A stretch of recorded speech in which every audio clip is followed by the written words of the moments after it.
Berarti kalau sekarang kita masih hidup, masih ada rezeki bagi kita atau tidak? Yakin masih ada? Apa rezekinya? Bukankah membuka mata rezeki?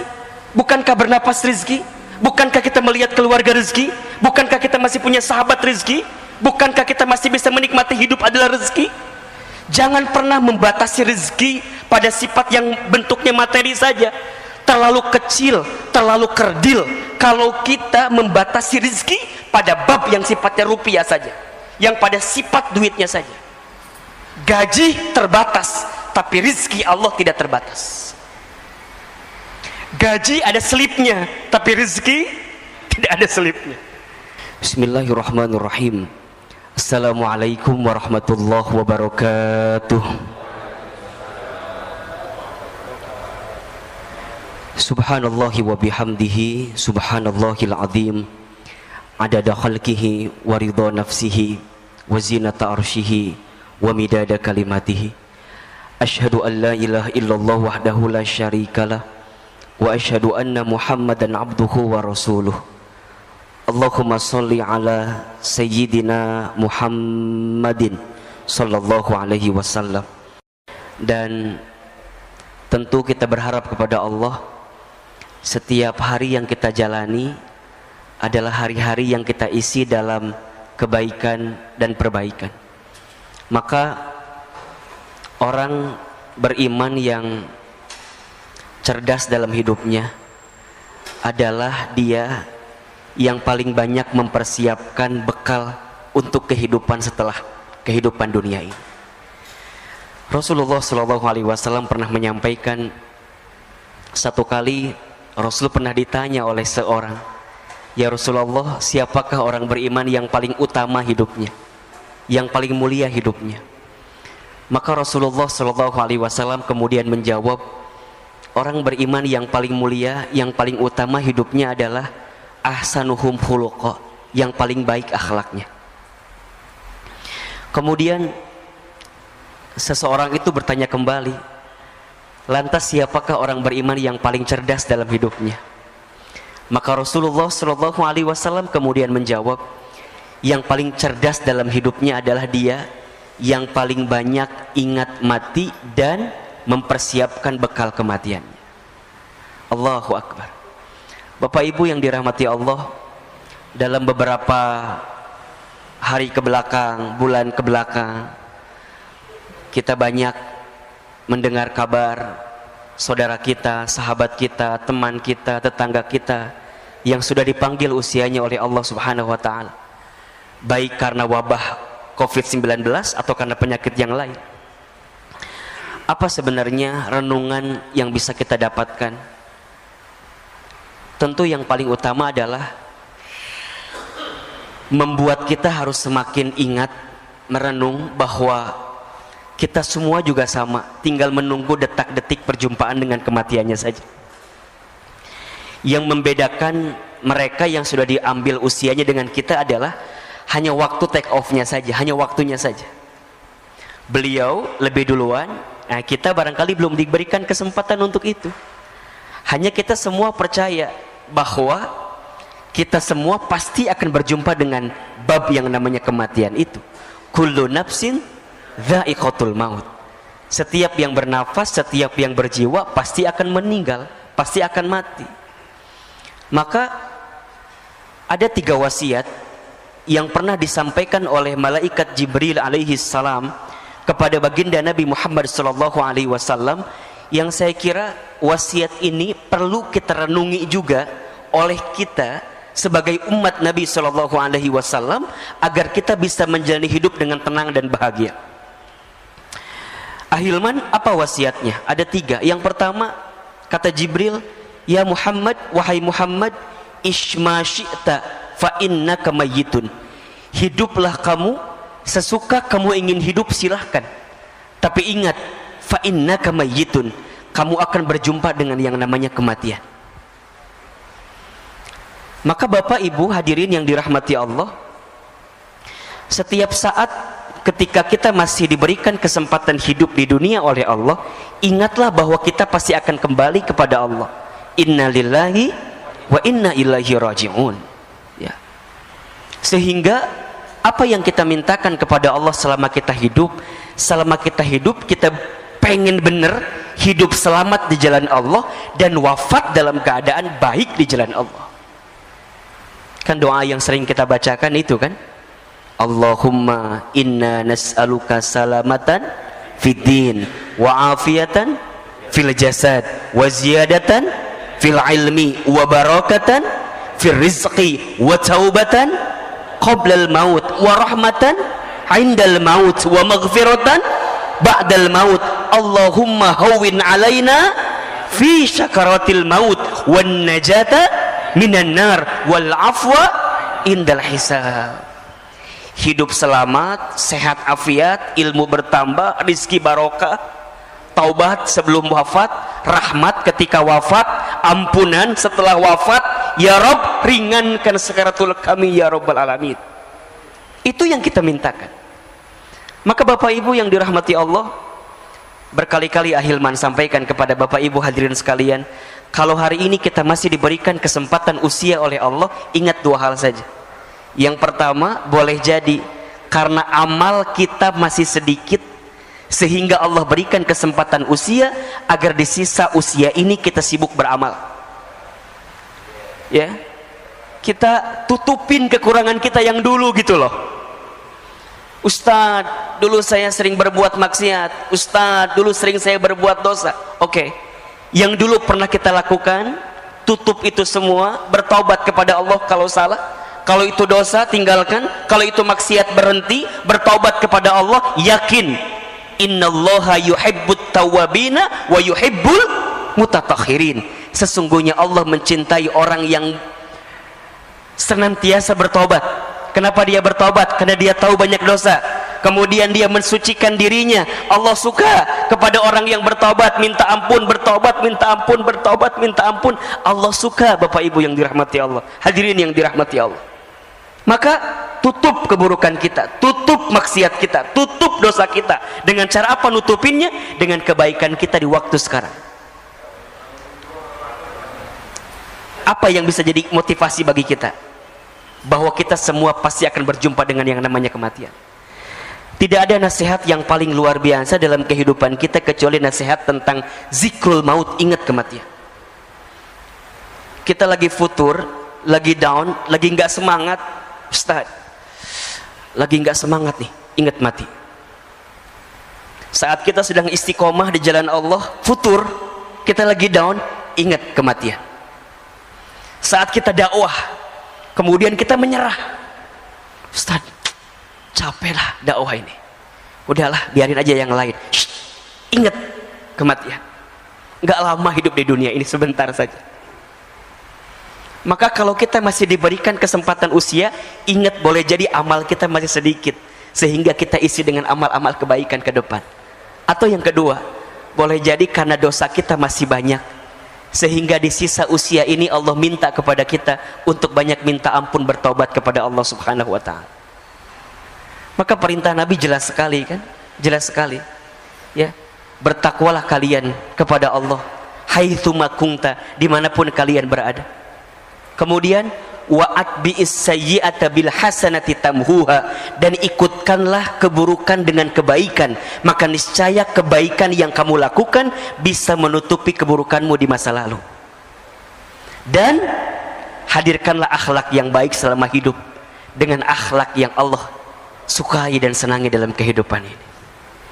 Makanya kalau orang yang dalam hidupnya masih sering mohon maaf, nyakitin orang gitu ya, ngomongin orang, nyinggung orang, zolimin orang, nipu orang, maka dia yang ingat dengan mati benar-benar akan hati-hati dengan apa yang dia lakukan dalam hidup.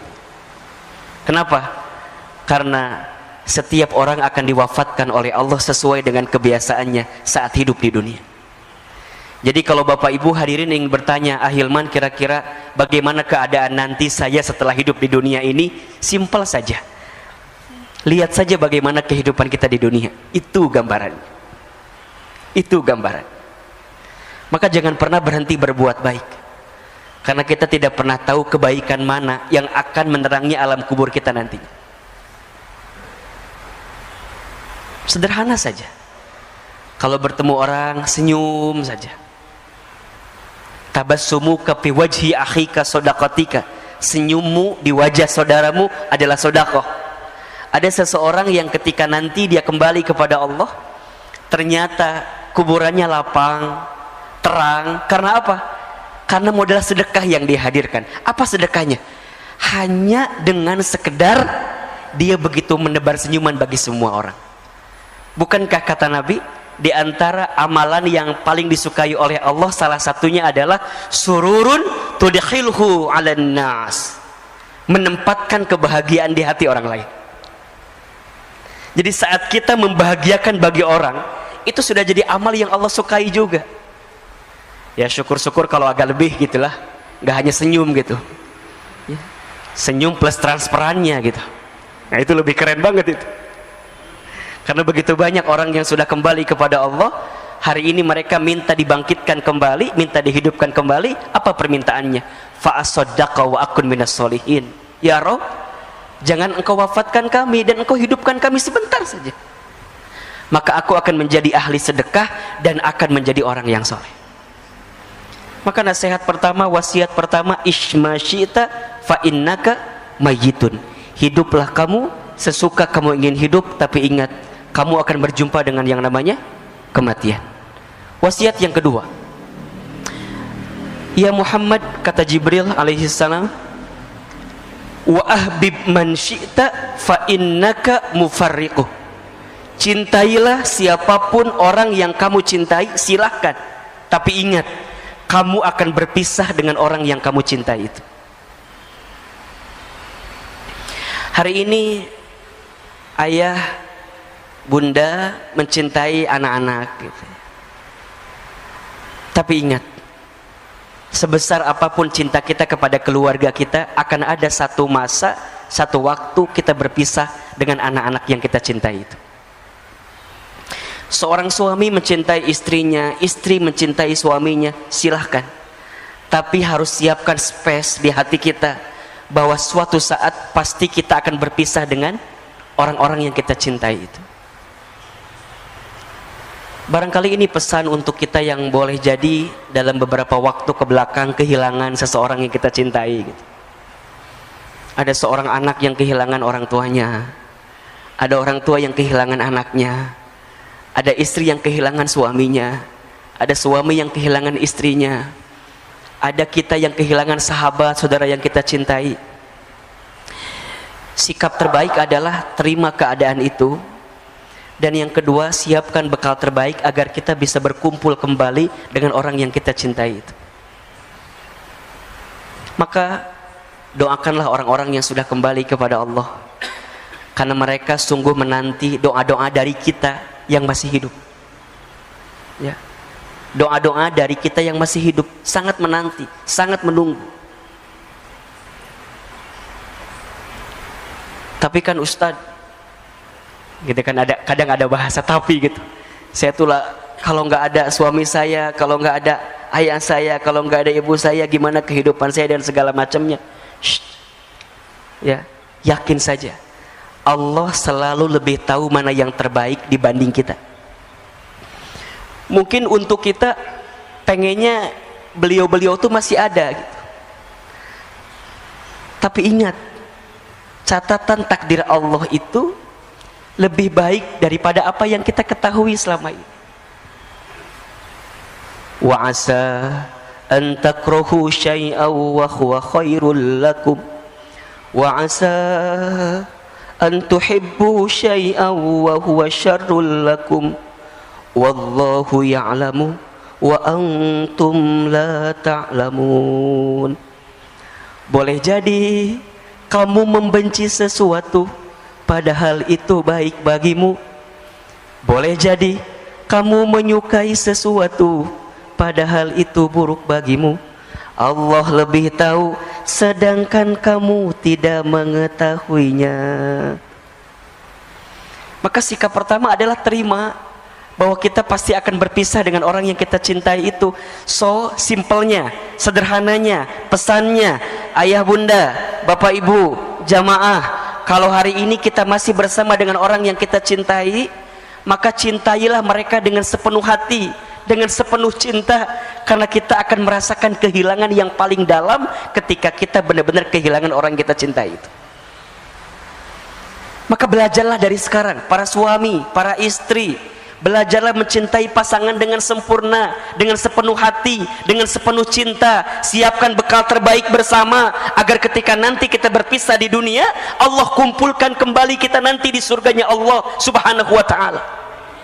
Itu permintaan kita. Saya ditinggal orang tua saya ketika saya kecil. Sedih pasti, gelisah iya. Terus apa yang saya lakukan? Hari ini apa yang kita hadirkan? Kita berdakwah, kita belajar, kita menuntut ilmu, kita menyampaikan apa yang kita dapatkan dari guru-guru kita. Di antara motivasinya, ya Rob, kalau seandainya hamba di waktu kecil belum sempat bisa membalas kebaikan orang tua hamba, maka hamba bermohon kepadamu ya Rob, kalau hari ini ada sedikit ilmu yang hamba sampaikan kepada orang lain, tolong ya Rob, jadikan amal ini sebagai hadiah terbaik untuk orang tua hamba, agar kemudian nanti orang tua hamba bisa berkumpul kembali bersama hamba di tempat yang terbaik di hadapanmu ya Rabbal Alamin. Maka seorang anak yang ditinggal oleh orang tuanya, kalau kita ingin membahagiakan orang tua kita, tidak ada cara lain kecuali jadilah anak yang soleh. Itu, jadilah anak yang soleh. Doakan orang tua kita, beramal soleh, niatkan untuk orang tua kita. Insya Allah mudah-mudahan nyampe jadi kebaikan buat orang tua kita. Idza matal insan in qata'a amaluhu illa min salasin. Ketika manusia meninggal terputus semua amalnya. Ingat nih, perhatikan ya. Yang terputus amal siapa? Amal si mayit. Tapi kalau amal orang-orang yang beserta dengannya, bersama dengan dirinya, boleh jadi sampai. Apa diantaranya? Sodakatin jariyatin, sedekah jariah. Maka Bapak Ibu yang dirahmati Allah, kalau kita masih diberikan kesempatan hidup hari ini, silahkan bersedekah jariah. Ustaz, orang tua saya dulu nggak sempat bersedekah, apakah boleh kita anaknya melanjutkan? Silahkan. Insya Allah. Satu kali ada seorang sahabat bernama Sa'ad bin Ubadah radhiyallahu an bertanya kepada Nabi sallallahu alaihi wasallam, ya Rasulullah, aku ingin berbakti kepada ibundaku, tapi ibundaku sudah wafat. Bagaimana caranya agar aku bisa berbuat baik untuk ibundaku? Rasul kemudian menjawab, bersedekahlah untuk ibundamu. Kemudian sahabat ini bertanya kembali, ya Rasulullah, sedekah apa yang bisa aku berikan untuk ibundaku? Kata Nabi, sedekah air. Maksudnya gimana? Kata Nabi, bangunkan sumur atas nama ibundamu, maka insya Allah setiap sumur yang nanti keluar airnya digunakan oleh orang lain, maka setiap air yang mengalir itu akan sampai pahalanya untuk ibundamu yang sudah wafat. Maka ayo siapkan dari sekarang apa? Insya Allah akan mengalir terus deras. Kalau ada orang tuanya yang sudah wafat, coba tengok, kalau masih ada hartanya yang sekiranya bisa kita sedekahkan kepada kepentingan umat, keluarkan. Baik itu masjidnya kah, baik itu fasilitas yang ada di masjidnya kah, karpetnya, AC-nya, kipas anginnya, gentengnya, lantainya, semua niatkan. Insya Allah itu jadi kebahagiaan buat orang tua kita yang sudah kembali kepada Allah. Aw ilmin yuntafa'uh bih, ilmu yang diamalkan tidak akan pernah terputus. Sampai yang ketiga, waladin solihin yad'ulah, anak soleh yang mendoakan. Ketika memaknai anak soleh yang mendoakan ini, tidak terbatas pada anak kandung. Kalau anak kandung kalimatnya ibnin, tapi di sini waladin. Waladin itu berarti anak manusia. Siapa saja mereka, siapa saja, selama mereka itu soleh, kemudian mendoakan si mayit tadi, maka insya Allah doanya akan sampai. Kalau ada seorang dosen misalnya, saya dosen, saya punya mahasiswa misalnya, kemudian saya kembali kepada Allah, mahasiswa saya soleh, mereka mendoakan saya, maka insya Allah doanya sampai. Itulah waladin solihin. Kalau ada seorang bos, seorang atasan, punya karyawan, kemudian atasan ini kembali kepada Allah, wafat, karyawannya soleh, kemudian karyawannya mendoakan bagi si bos yang tadi meninggal, maka doanya sampai. Apa syaratnya? Satu, soleh; dua, doakan. Pesannya apa? Selama kita hidup, selama itulah kita harus memperbanyak teman dan sahabat yang soleh. Agar apa? Agar saat kita kembali kepada Allah, ada yang mendoakan kita dengan kesolehan dan kebaikan. Sekarang coba evaluasi. Cek kontak handphone kita, cek grup WhatsApp kita, cek teman sosial media kita. Apakah banyak di antara mereka yang soleh, yang kelak kalau kita kembali kepada Allah mereka mendoakan kita? Bapak Ibu, saya itu dalam beberapa hari kebelakang tuh banyak merenung begini. Ya Rob, kalau seandainya usia saya sampai hari ini, apakah akan ada ya orang yang mendoakan saya atau tidak? Apakah akan ada orang yang membuatkan ID Zoom kemudian mendoakan saya dalam Zoom yang diundang melalui Zoom yang hari ini sering kali kita lihat? Bapak Ibu sering lihat kan sekarang ya, takziah virtual itu yang kemudian kita doa bersama gitu ya di Zoom. Sekarang pertanyaannya adalah, kalau Bapak Ibu yang kembali kepada Allah, apakah akan ada orang yang mendoakan itu? Apakah akan ada orang yang join bersama Zoom yang diundang oleh keluarga kita atau tidak? Coba renungi ini. Coba renungi ini. Maka kita semua pasti akan berpisah Bapak Ibu. Selama kita hari ini masih bersama, ayo kita isi kebersamaan dengan kebaikan dan perbaikan ini. Gak boleh ada lagi iri, dengki, hasud, hasad. Gak boleh lagi, berhenti. Mau sampai kapan? Gak lama kok hidup kita di dunia ini, sebentar saja. Kalau ada orang yang pernah menyakiti kita, maafkan. Mau sampai kapan kita mendendam rasa kepada orang yang pernah menyakiti kita? Belajar memaafkan saja. Belajar hidup dengan mencintai satu sama lain. Kalau ada orang yang berbeda paham, selisih paham, berbeda pendapat, ya sudah, cukup pada berbeda pendapat saja. Tapi jangan dimasukkan ke dalam hati, bahkan sampai muncul sifat benci di hati kita. Jangan. Sifat benci kepada orang lain yang kita tanam itu, itulah yang menjauhkan kita dari rahmat Allah Subhanahu wa ta'ala. Maka case close, bersih, selesai. Berpisah sebentar lagi kita. Maka ayo berdamai. Yang sering berantem, yang masih berantem, ya, berdamai, selesailah. Kita akan berpisah kok sebentar lagi. Yang ketiga wasiatnya, kata Jibril alaihissalam, ya Muhammad, wa'mal ma syi'ta fa innaka mazyun bih. Wahai Muhammad, lakukan saja apa yang ingin kamu lakukan, perbuat saja apa yang ingin kamu perbuat, tapi ingat, mazyun bih, kamu akan diminta pertanggungjawaban dari apa yang kamu lakukan. Apa yang perlu kita sadari? Banyak.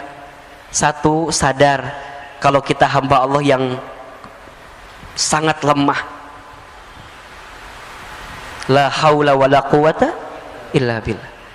Apa yang kita sombongkan dalam hidup ternyata tidak ada yang pantas kita sombongkan, karena hakikatnya kita adalah manusia yang lemah.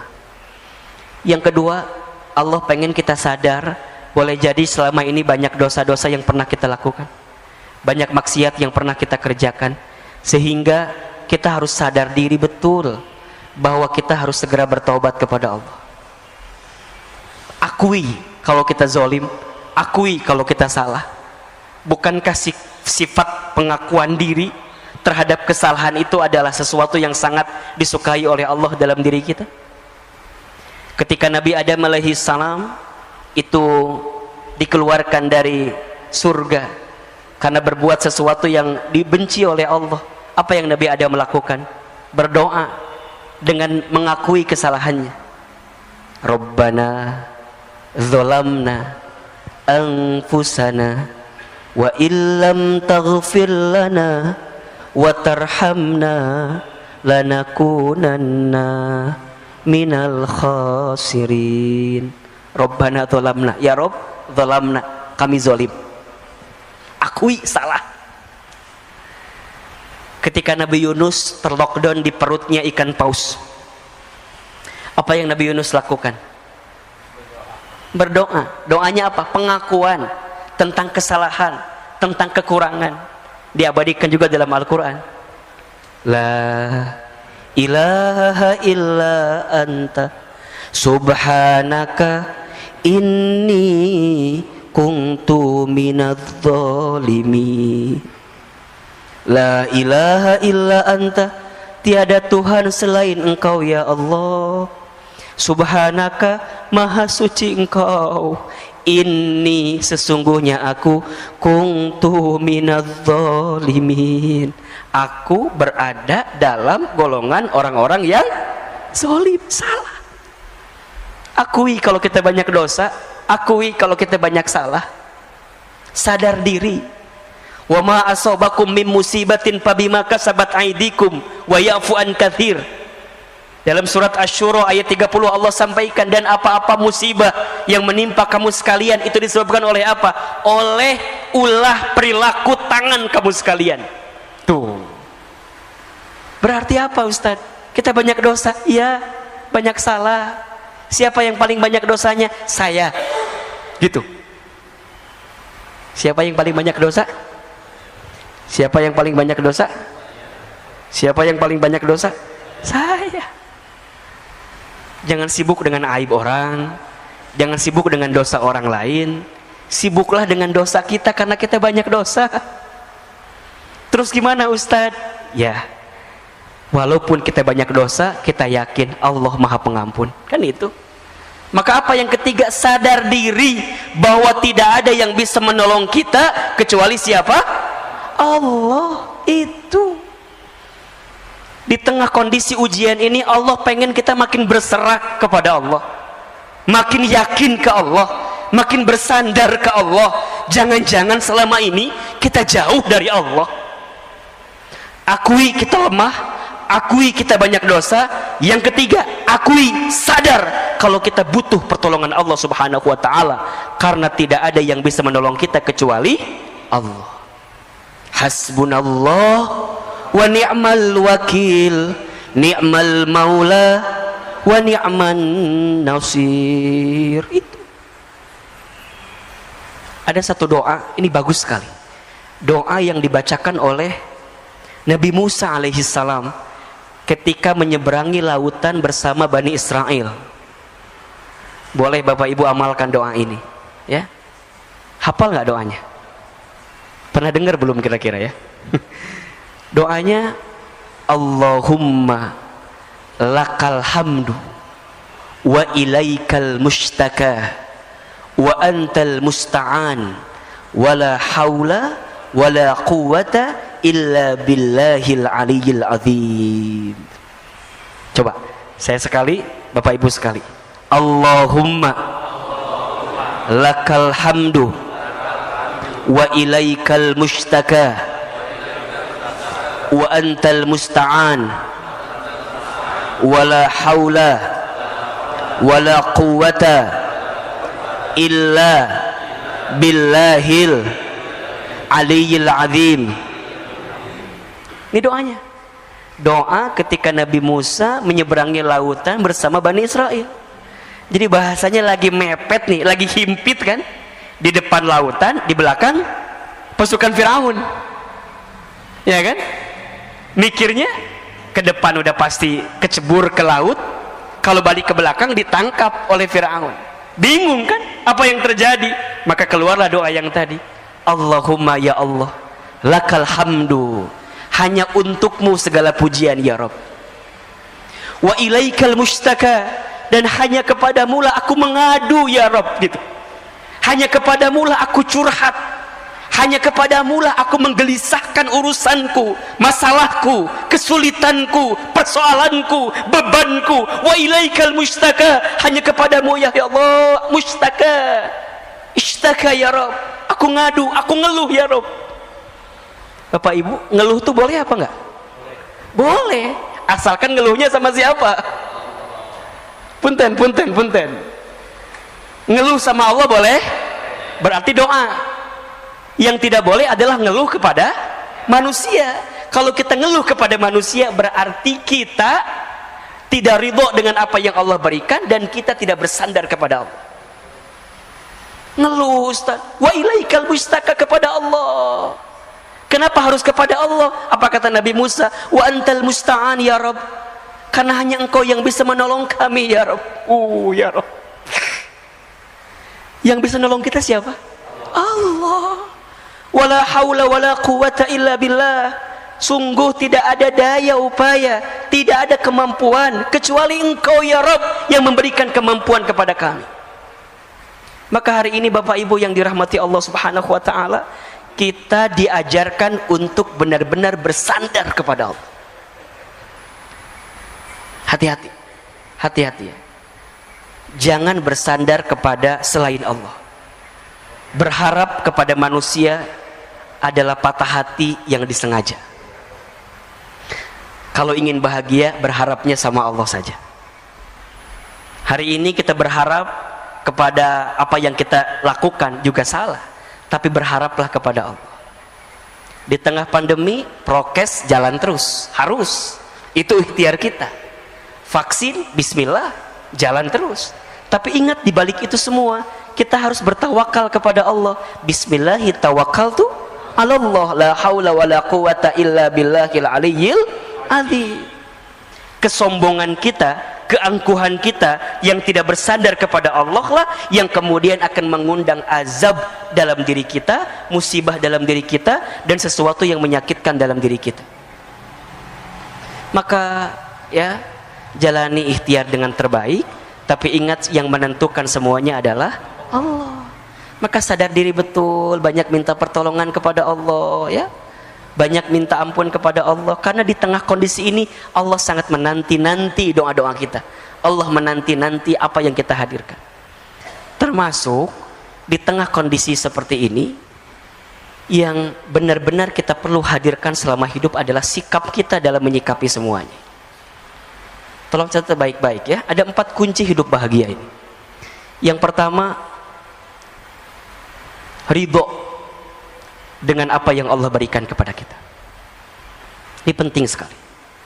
Allahumma raddini biqadaika wasobirni ala balaika wa'uzi'ni syukra ala ni'amaika. Ya Rabb, berikan aku kemampuan untuk ridho dengan segala ketentuan. Sikap ridho, terima kalau ini sudah terjadi, terima kalau ini terjadi, kalau ini menimpa kita. Berhenti menggelisahkan keadaan, berhenti mengeluhkan keadaan, karena kita yakin apa yang Allah datangkan dalam kehidupan kita ada hikmah yang sedang Allah siapkan untuk kita. Pentingnya sikap ridho, karena Allah hanya akan bersama dengan orang-orang yang ridho. Rasulullah SAW bersabda, Inna idhamal jazai ma'a idhamil balai. Sesungguhnya beratnya ujian, besarnya pahala itu tergantung beratnya ujian. Innallaha idza ahabba qauman ibtalahum. Sesungguhnya Allah apabila sedang mencintai suatu kaum, seorang hamba, ibtalahum, maka Allah segerakan ujian bagi mereka. Faman radiya falahur ridho. Barang siapa yang ridho dengan segala ketentuan Allah, maka di dalamnya ada keridhaan Allah. Waman sakhita, dan barang siapa yang murka, yang benci, yang marah dengan segala ketentuan Allah, falahus sukhtu, maka di dalamnya ada kemurkaan dari Allah. Maka sikap pertama ridho, terima dengan keadaan yang kita dapatkan saat ini. Yang kedua, ikhlas ketika melakukan sesuatu. Ridho saat menerima, ikhlas saat melepas. Lakukan sesuatu karena Allah. Belajarlah melakukan sesuatu karena Allah. Inna sholati wa nusuki wa mahyaya wa mamati lillahi rabbil alamin. Yang ketiga, sabar ketika diberi musibah. Dan yang keempat, syukur ketika diberi nikmat. 4 kunci bahagia.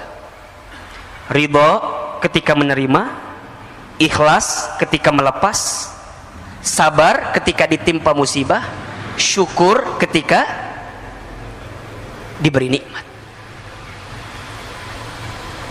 Termasuk hari ini boleh jadi ada di antara kita yang sedang gelisah dengan urusan rezeki ya. Karena bab kita bicara tentang bekerja gitu ya. Saya mohon izin, mungkin tadi di awal-awal lebih banyak kepada konteks menyadari kita tentang keadaan pandemi ini gitu ya. Nah, di tengah kondisi kita saat ini, saya tahu kita hari ini sedang banyak gelisah dengan urusan rezeki. Betul apa enggak? Betul? Banyak orang yang mungkin mohon maaf ya, harus di PHK, diberhentikan, dirumahkan. Ada nggak? Banyak. Ada orang yang omset bisnisnya berkurang. Ada?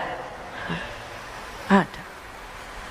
Gelisah wajar, resah wajar. Yang tidak boleh apa? Berlebihan dalam kegelisahan, dan gelisahnya sama siapa, itu yang tidak boleh. Kalau kita mengadukan kondisi ini kepada Allah, sah-sah saja, boleh-boleh saja. Tapi terlalu sayang kalau air mata kita menetes hanya untuk urusan dunia yang kecil saja gitu. Karena dunia ini bukan sesuatu yang tanda kutip ya, benar-benar utama dalam hidup gitu. Perintah Allah kepada kita dalam urusan dunia apa coba? Wala tansa nasibaka minad dunia. Jangan lupakan urusan dunia. Kalau jangan lupakan gimana? Ya udah biasa aja gitu. Yang paling utama apa? Wabtaghi fima atakallahu darul akhirah wala tansa nasibaka minad dunia, kan begitu. Dan carilah keutamaan akhirat. Jadi utamanya apa? Akhirat. Dunianya apa? Wala tansa nasibaka minad dunia. Jangan lupakan urusan dunia gitu. Bahkan kalau kita merujuk ayat lain, perintah Allah dalam urusan dunia apa? Famshu fi manakibiha. Jalanlah. Jalan tuh gimana? Ya jalan aja gitu. Tapi kalau urusan akhirat apa? Wasari'u ila magfiratin min rabbikum. Dan berlarilah, kan gitu. Wasari'u, dan berlarilah mengejar ampunan Allah, surganya Allah. Kalau urusan dunia apa? Famshu fi manakibiha. Berjalanlah. Oh berarti Ustadz nggak penting atau dunia tuh? Iya, salah juga. Dunia itu penting, tapi bagaimana cara kita meletakkan kepentingan dunia, itu yang harus proporsional. Hari ini urusan rezeki, gimana cara menyikapinya Ustadz? Galau betul, gelisah betul Ustadz, bingung Ustadz. Tentang rezeki ya, catat, ada 4 sikap yang perlu kita hadirkan. 1, rezeki sudah tertakar, tak mungkin tertukar. Ulangi apa Bapak Ibu? Saya sekali Bapak Ibu sekali ya. Rezeki sudah tertakar. Rezeki sudah tertakar, tak mungkin tertukar. Yakin atau tidak? Percaya atau tidak? Serius? Benar? Betul? Terus kenapa masih gelisah? Cicilan belum dibayar Ustaz. Apa Bu? Ustaz, apakah setiap manusia yang hidup sudah tertakar rezekinya? Sudah. Surat Hud ayat 6, perhatikan. Surat Hud ayat 6. Ini ayat yang kalau saya lagi gelisah urusan rezeki, Bapak Ibu, Ahilman juga sering gelisah urusan rezeki. Manusia biasa. Kalau saya sedang gelisah, saya buka ayat ini. Ya. Apa kata Allah? A'udzubillahi minasyaitonirrajim. Bismillahirrahmanirrahim. Wa ma min dabbatin fil ardi illa 'alallahi rizquha. Tuh.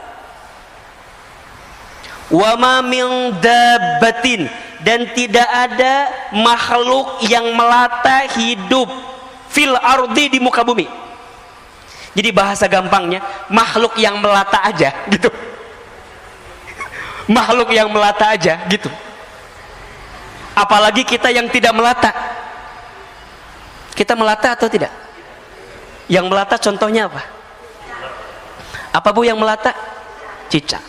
Cicak ada rezekinya atau tidak? Rezeki cicak apa? Nyamuk. Nyamuknya datang sendiri atau cicak yang nyamperin nyamuk?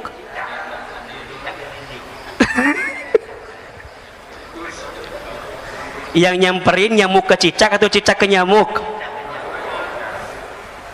Cicak-cicak di dinding diam-diam merayap. Terus? Oke. Jadi yang datang nyamuk atau cicak? Tadi katanya cicak.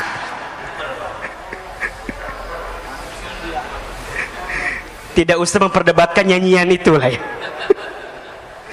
Bapak Ibu, ini banyak orang yang lupa tuh. Ada konteks yang pertamanya apa? Cicak di mana kerjanya? Kantor Cucak di mana? Di dinding. Ya. Apa kerjaan Cucak? Diam-diam merayap. Ini ada diam-diam merayap. Itu ikhtiar atau bukan? Itu usaha atau bukan? Ya. Ya, betul nggak? Ya, konteksnya sebelum ke sana nih. Nanti itu akan ada pada sikap kedua. Sikap pertamanya illa 'alallahi rizquha, dan setiap manusia yang hidup, makhluk yang hidup, bahkan yang melata pun 'alallahi rizquha, dijamin oleh Allah rizkinya. Maka kalau hari ini ayah, bunda, bapak, ibu, kita semua jamaah yang hadir masih diberikan kesempatan hidup oleh Allah, maka di saat yang bersamaan Allah masih menyiapkan jatah rezeki untuk kita. Kalau hari ini kita masih bangun dari tidur kita, masih membuka mata kita, masih menghembuskan nafas kita, maka di saat yang bersamaan tolong catat baik-baik, masih ada jatah rezeki untuk kita. Karena seseorang tidak akan pernah diwafatkan oleh Allah sebelum habis jatah rezekinya. Berarti kalau sekarang kita masih hidup, masih ada rezeki bagi kita atau tidak? Yakin masih ada? Apa rezekinya? Bukankah membuka mata rezeki? Bukankah bernapas rezeki? Bukankah kita melihat keluarga rezeki? Bukankah kita masih punya sahabat rezeki? Bukankah kita masih bisa menikmati hidup adalah rezeki? Jangan pernah membatasi rezeki pada sifat yang bentuknya materi saja.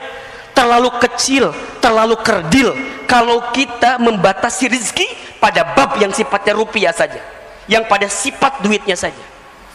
Gaji terbatas, tapi rezeki Allah tidak terbatas. Gaji ada selipnya, tapi rezeki tidak ada selipnya. Gaji ada tanggal bulannya, tapi rezeki tidak ada tanggal bulannya. Setuju atau tidak? Yakin? Paham? Jadi kalau hari ini kita masih hidup, masih ada rezeki atau tidak? Tuh, kenapa insya Allah jawabannya? Kadang-kadang insya Allah nggak yakin gitu loh. Yakin. Maka apa sifat yang kedua sikapnya? Ikhtiar. Wa alaysa lil insani illa ma sa'a, dan seseorang tidak akan mendapatkan sesuatu kecuali apa yang diusahakannya. Gitu. Maka yakin di hati rizkinya masih ada, tapi jangan diem. Ah, tenang aja lah. Udah ada kok. Gak bisa. Kerja, jalan, ikhtiar, usaha. Tapi kan Ustadz usaha apa tuh sekarang mah? Nah, ada nggak bahasa kayak gitu tuh? Ustadz usaha apa sekarang mah? Nggak ada Ustadz. Yang ada malah kita di PHK Ustadz. Ada nggak yang kayak gitu tuh? Berhenti, ganti kalimatnya. Bapak Ibu hadirin yang boleh jadi hari ini diberhentikan dari pekerjaannya, boleh jadi ini adalah waktu kita untuk memulai usaha atau dagang kita. Ayo belajar saja, bekerja saja apa yang bisa kita hadirkan. Kalau ada teman kita misalnya mohon maaf yang dia punya barang apa, kita bilang boleh nggak saya jadi resellernya, jualan. Kita punya banyak teman di kontak kita. Masa sih dari sekian banyak teman nggak ada yang mau beli? Dari 500 teman kita di sini, coba tawarin aja dulu dah. Masa nggak nyangkut 1-2 mah? Itu ikhtiar kita. Tapi konteksnya ingat yang pertama, dalam ikhtiar jangan menuhankan ikhtiar. Jelas nggak kira-kira? Jangan menuhankan ikhtiar, tetap menuhankannya Allah. Ikhtiar kita hanyalah wasilah kita saja untuk menunaikan apa yang Allah perintahkan kepada kita. Ada yang nanya gini, Ahilman, iya, kan katanya rezeki sudah tertakar, tak mungkin tertukar, sudah dijamin. Terus untuk apa kita bekerja? Ada nggak yang suka nanya begitu tuh? Ini pertanyaan pasrah namanya tuh. Coba saya mau tanya, Bapak Ibu, kenapa kita masih bekerja? Kenapa kita masih berusaha? Hah? Karena itu ikhtiar. Kenapa harus ikhtiar? Kan katanya rezeki sudah dijamin.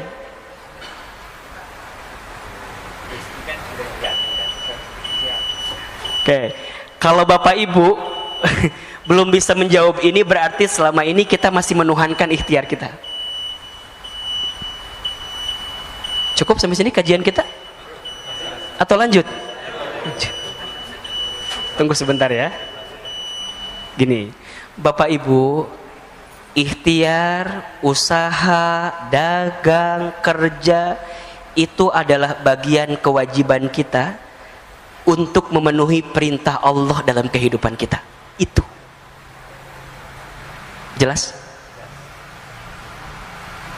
Bekerja, berikhtiar, berusaha itu adalah bentuk pemenuhan kewajiban kita kepada Allah atas perintah Allah kepada kita. Allah memerintahkan kita untuk bekerja, Allah memerintahkan kita untuk berikhtiar, Allah memerintahkan kita untuk berusaha, gitu. Tapi Allah tidak minta kita menentukan hasilnya, karena hasilnya Allah yang sudah menakarnya. Betul? Justru kalau kita tidak bekerja, kita akan diminta pertanggungjawaban oleh Allah karena kita nggak bekerja, karena kita nggak berusaha, karena kita nggak berikhtiar. Seorang suami, seorang ayah, kepala keluarga, di rumah tangga, di keluarganya, apa di antara kewajiban kita sebagai seorang suami? Bekerja, mencari nafkah, itu kewajiban. Berarti kalau kita tidak bekerja, tidak mencari nafkah, kelak kita akan dihisab oleh Allah Subhanahu wa taala. Hei Hilman, misalnya, kamu jadi suami, kamu jadi ayah, kamu nggak bekerja, kamu nggak mencari nafkah, kamu nggak berusaha, kamu ngapain aja? Itu yang akan ditanya. Jadi hari ini kita bekerja, hari ini kita berusaha adalah bentuk pemenuhan kewajiban kita kepada Allah. Ya Rob, hamba bekerja, hamba berikhtiar, tapi hamba yakin ya Rob, hasilnya Engkau yang menentukan segalanya. Maka disinilah harus ada sikap yang benar-benar confirm gitu loh. Rizki Allah yang jamin, kita hanya berikhtiar menjalankannya. Nah, tinggal nanti yang ketiga, ikhtiar yang seperti apa yang Allah sukai, kan begitu. Ikhtiarnya adalah ikhtiar yang tidak membuat kita jauh dari Allah. Ikhtiar apa? Ikhtiar dengan kekuatan takwa kepada Allah. Maka dalam dia ikhtiar, apa yang dia perhatikan? Bukan banyak sedikitnya harta yang dia dapatkan, bukan. Apa yang dia pikirkan? Halal haramnya, berkah tidaknya, surga nerakanya, baik tidaknya, itu yang dia pikirkan. Bukan banyak sedikit, tapi yang dia pikirkan, ini berkah nggak ya? Ini halal tidak ya? Itu jadi pertimbangan betul. Kenapa? Karena bekerja yang dihiasi dengan ketakwaan kepada Allah, maka itulah yang akan mengantarkan keberkahan dalam hidupnya. Wa may yattaqillah yaj'al lahu makhraja wa yarzuqhu min haitsu la yahtasib. Dan barang siapa yang bertakwa kepada Allah, dalam bekerjanya ada ketakwaan kepada Allah. Satu, dia tidak meninggalkan perintah Allah, tahu betul mana prioritasnya. Ketika datang panggilan azan, panggilan sholat, kemudian dia berhenti sejenak, tunaikan perintah Allah. Ketika memilah-milih pekerjaan, maka dia pilih-pilih benar-benar pekerjaannya. Bukan hanya gajinya besar atau kecil, bukan, tapi ini berkah nggak ya? Ini halal nggak ya? Ustadz, apa itu ukuran berkah? Dua ukuran berkah itu. Satu, berkah itu kan maknanya ziyadatul khair ya, bertambahnya kebaikan. Ada dua indikatornya. Satu, bertambah ketaatan kita kepada Allah. Yang kedua, bertambah manfaat kita kepada manusia. Nah, itu berkah tuh. Jadi kalau hari ini Bapak Ibu ingin mengukur apakah pekerjaan saya berkah, apakah harta saya berkah, lihat dua hal tadi. Satu, apakah membuat kita makin dekat dan taat ke Allah atau tidak. Kalau dengan pekerjaan ini malah kita malah jauh dari Allah, melakukan semua yang Allah larang, malah di dalamnya mohon maaf ada dosa, ada maksiat, nggak berkah sebanyak apapun yang kita dapatkan. Dan yang kedua, bermanfaat bagi manusia yang lain. Tinggal yang keempat, nanti hasilnya apa? Kita serahkan hasilnya kepada Allah. Yakin rezeki dijamin oleh Allah. Dua, ikhtiar sebagai bentuk kewajiban kita atas perintah dari Allah. Yang tawakal itu adanya di awal, di tengah, atau di akhir? Di mana? Di semuanya. Tawakal sebelum ikhtiar. Apa contohnya? Apa? doa, ya kan? Niatnya benar. Hari ini kita sholat subuh, sebelumnya sholat tahajud. Ini tawakal sebelum ikhtiar kita gitu loh. Datangi Allah, ketuk pintu langitnya, angkat kedua telapak tangan, munajat kepada Allah, minta sama Allah. Kadang-kadang fokus kita lebih sibuk kepada pekerjaan kita, tapi kita nggak ngetuk pintunya Allah sebelum kita bekerja. Kita ini kadang-kadang kalau ketinggalan kereta, sibuknya minta ampun.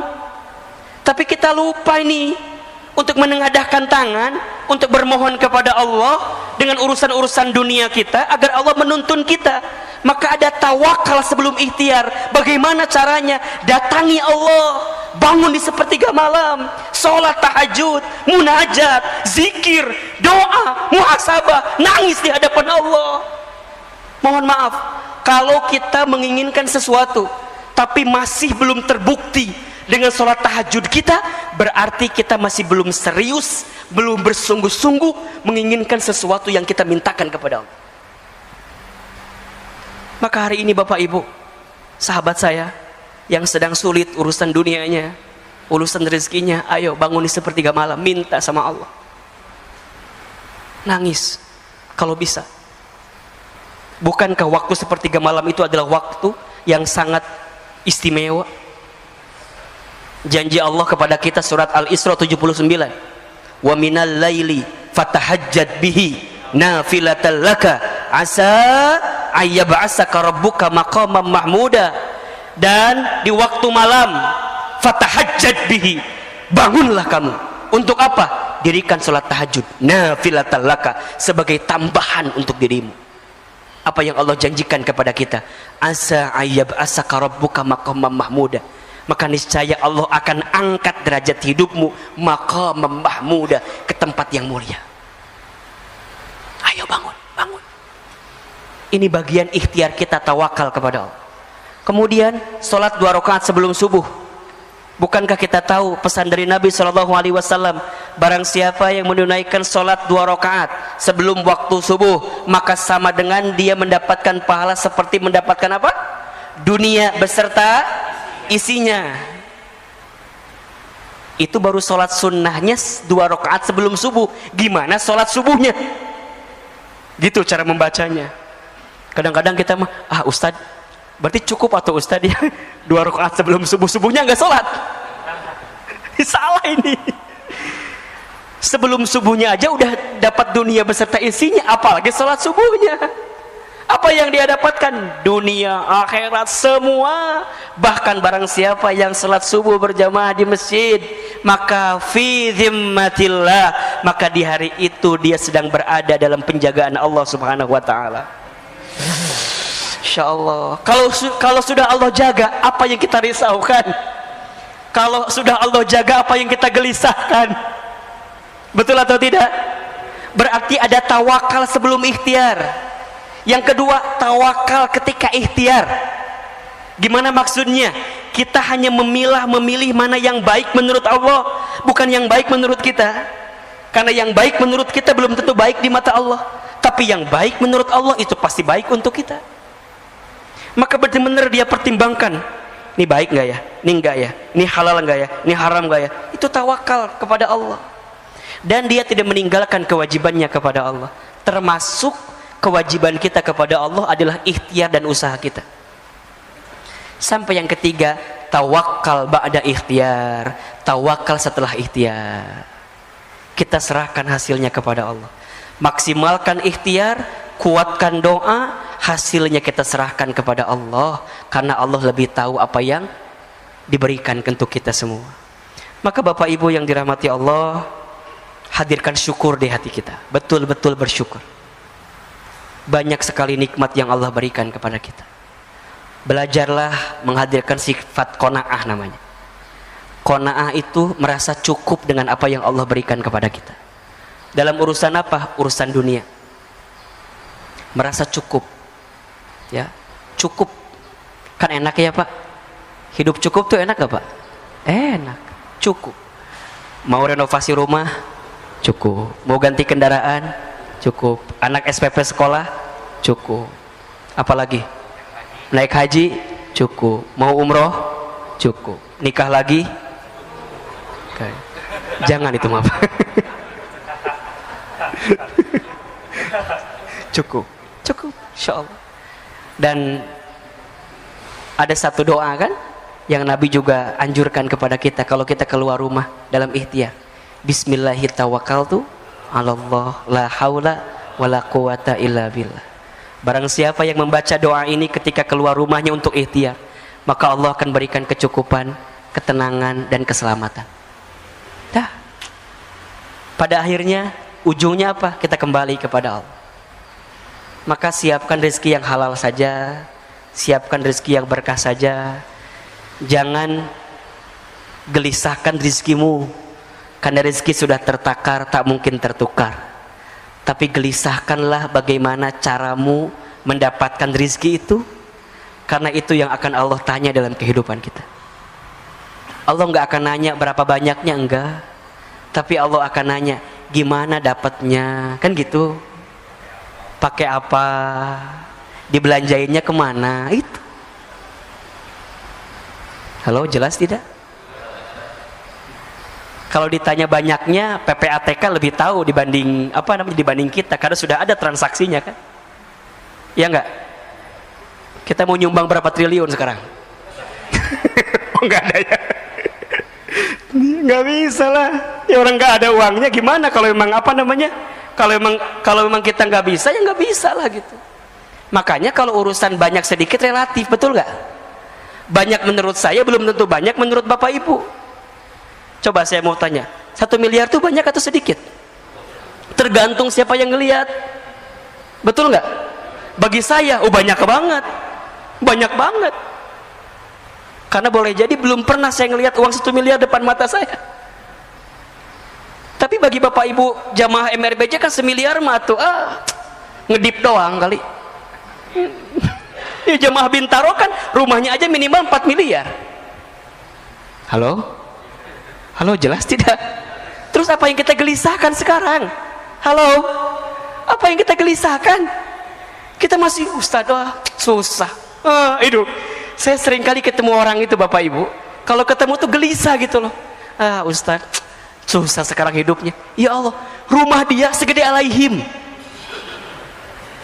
Rumahnya segede Alaihim masih ngomong susah. Ya Allah. Saya bilang, Bapak di mana rumahnya? Bintaro. Sektor berapa? 9. Sektor 3. Masih ngomong susah. Ya Rob, gimana saya? Yang rumahnya bukan di Bintaro. Sekarang nggak tahu, besok mungkin di Bintaro kali. Ini banyak yang amin harus beli rumah di Bintaro kayaknya. Jadi masih ngomongin susah ya Rob. Coba deh, mulai hari ini bicaranya, Ustadz, alhamdulillah. Di tengah pandemi ini bahagia betul. Enak gak kalimat begitu? Enak. Walaupun susah, tapi kalimatnya bahagia. Nular ke kita, Pak. Nular. Bapak ketemu orang yang ngomongnya negatif mulu tuh, ngaruh ke kita. Ngaruh betul. Bapak ketemu orang ngomongnya curhat terus, gelisah terus, urusan dunia. Capek nggak, Pak? Capek. Kita juga sama, Pak. Masa kita harus ngomong dua-duanya? Ustaz, saya tuh lagi susah. Pak, Ustaz juga lagi susah. Ribet lah kalau begitu. Makanya saya mohon izin ya, mungkin Bapak Ibu yang sering ngobrol sama saya di MRBJ gitu ya, para pengurus, rasa-rasanya nanti kalau saya bicara selalu optimis aja gitu loh. Udah bismillah aja, yakin aja, sok ya, gitu. Minimal nyemangatin, walaupun belum tentu juga gitu Pak. Karena kalau kita negatif semua. Tapi kalau kita bicaranya yakin, optimis, positif, naikin imun, minimal naikin imun. Makanya Bapak Ibu nih punten ya, yang sering update status, udahlah, sekarang statusnya yang baik-baik aja dah. Jangan bikin status yang bikin kita gelisah galau, jadi penyakit buat kitanya. Makanya kalau ada yang statusnya nggak jelas, udah delete aja dah. Gak usah jadi teman kita, pusing. Imun kita turun Pak. Coba Bapak dapat berita yang kira-kira hoax dan segala macam, ngaruh nggak Pak? Ngaruh. Malah kalau bisa mah udahlah sosial media distancing lah, matiin lah liur. Pusing nggak kira-kira? Pusing. Coba bapak ibu ada status begini nih, gini nih contohnya nih, lapar. Status macam apa itu ya? Lapar. Tinggal makan gitu ya. Kalau ada itu juga. Kalau nggak ada gimana? Bukan, bapak kirim GoFood ke dia gitu loh. Ini cuma baca doang. Oh, alhamdulillah masih ada yang lapar, ya Allah. Berarti sama-sama saya lapar juga. Bismillah, yakin. Oh ya Allah. Ternyata ada juga kondisi yang begini, doakan. Ayo, kalau kita berlebih harta, berikan. Coba, nggak pernah akan habis pak. Ya, harta itu kan dibagi 3 ya. Ada harta yang dimakan, ujungnya jadi kotoran, kan begitu ya. Ada harta yang disimpan, ujungnya jadi apa? Jadi simpanan. Kalau kita meninggal jadi apa? Jadi warisan. Kalau anak kita soleh jadi apa? Jadi kebaikan. Kalau anak kita salah, jadi sengketaan. Berantem dah, ya enggak? Yang ketiga, harta yang kita amalkan, yang jadi bekal kita sedekahkan, itu yang akan jadi jalan kita menuju Allah kelak nantinya. Maka ayolah hidup secukupnya saja, hidup yang cukup. Insya Allah mudah-mudahan kita lebih tegar, lebih yakin ya. Maka nasihatnya adalah kalau kita senang, senang sekedarnya. Kalau kita sedih, sedih sewajarnya, kan gitu. Pada akhirnya semua akan berhenti, pergi dan selesai. Kuncinya ridho saat menerima, ikhlas saat melepas, syukur saat diberi nikmat, sabar saat diberi musibah. Mudah-mudahan Allah berikan karunia kepada kita semua. Dan tentu kita berharap kepada Allah, setiap hari yang kita jalani adalah hari-hari yang kita isi dalam kebaikan dan perbaikan. Maka orang beriman yang cerdas dalam hidupnya adalah dia yang paling banyak mempersiapkan bekal untuk kehidupan setelah kehidupan dunia ini. Rasulullah SAW pernah menyampaikan, satu kali Rasul pernah ditanya oleh seorang, ya Rasulullah, siapakah orang beriman yang paling utama hidupnya, yang paling mulia hidupnya? Maka Rasulullah SAW kemudian menjawab, orang beriman yang paling mulia, yang paling utama hidupnya adalah ahsanuhum khuluqa, yang paling baik akhlaknya. Kemudian seseorang itu bertanya kembali, lantas siapakah orang beriman yang paling cerdas dalam hidupnya? Maka Rasulullah SAW kemudian menjawab, yang paling cerdas dalam hidupnya adalah dia yang paling banyak ingat mati dan mempersiapkan bekal kematiannya. Allahu Akbar. Bapak Ibu yang dirahmati Allah, dalam beberapa hari kebelakang, bulan kebelakang, kita banyak mendengar kabar saudara kita, sahabat kita, teman kita, tetangga kita yang sudah dipanggil usianya oleh Allah Subhanahu wa taala, baik karena wabah COVID-19 atau karena penyakit yang lain. Apa sebenarnya renungan yang bisa kita dapatkan? Tentu yang paling utama adalah membuat kita harus semakin ingat, merenung bahwa kita semua juga sama, tinggal menunggu detak-detik perjumpaan dengan kematiannya saja. Yang membedakan mereka yang sudah diambil usianya dengan kita adalah hanya waktu take off-nya saja, hanya waktunya saja. Beliau lebih duluan, nah kita barangkali belum diberikan kesempatan untuk itu. Hanya kita semua percaya bahwa kita semua pasti akan berjumpa dengan bab yang namanya kematian itu. Kullu nafsin dha'iqatul maut. Setiap yang bernafas, setiap yang berjiwa pasti akan meninggal, pasti akan mati. Maka ada 3 wasiat yang pernah disampaikan oleh malaikat Jibril alaihi salam kepada baginda Nabi Muhammad sallallahu alaihi wasallam, yang saya kira wasiat ini perlu kita renungi juga oleh kita sebagai umat Nabi sallallahu alaihi wasallam agar kita bisa menjalani hidup dengan tenang dan bahagia. Ahilman, apa wasiatnya? Ada 3. Yang pertama, kata Jibril, ya Muhammad, wahai Muhammad, ishma syi'ta fa innaka mayyitun. Hiduplah kamu sesuka kamu ingin hidup silahkan, tapi ingat, fa innaka mayyitun, kamu akan berjumpa dengan yang namanya kematian. Maka Bapak Ibu hadirin yang dirahmati Allah, setiap saat ketika kita masih diberikan kesempatan hidup di dunia oleh Allah, ingatlah bahwa kita pasti akan kembali kepada Allah. Inna lillahi wa inna ilaihi raji'un. Ya. Sehingga apa yang kita mintakan kepada Allah selama kita hidup, kita pengen benar hidup selamat di jalan Allah dan wafat dalam keadaan baik di jalan Allah. Kan doa yang sering kita bacakan itu kan, Allahumma inna nas'aluka salamatan fid din wa afiyatan fil jasad wa ziyadatan fil ilmi wa barakatan fil rizqi wa taubatan qabla al maut wa rahmatan indal maut wa maghfiratan ba'dal maut. Allahumma hawwin alaina fi syakaratil maut wan najata minan nar wal afwa indal hisab. Hidup selamat, sehat afiat, ilmu bertambah, rizki barokah, taubat sebelum wafat, rahmat ketika wafat, ampunan setelah wafat. Ya Rabb, ringankan sakaratul kami ya Rabbal alamin. Itu yang kita mintakan.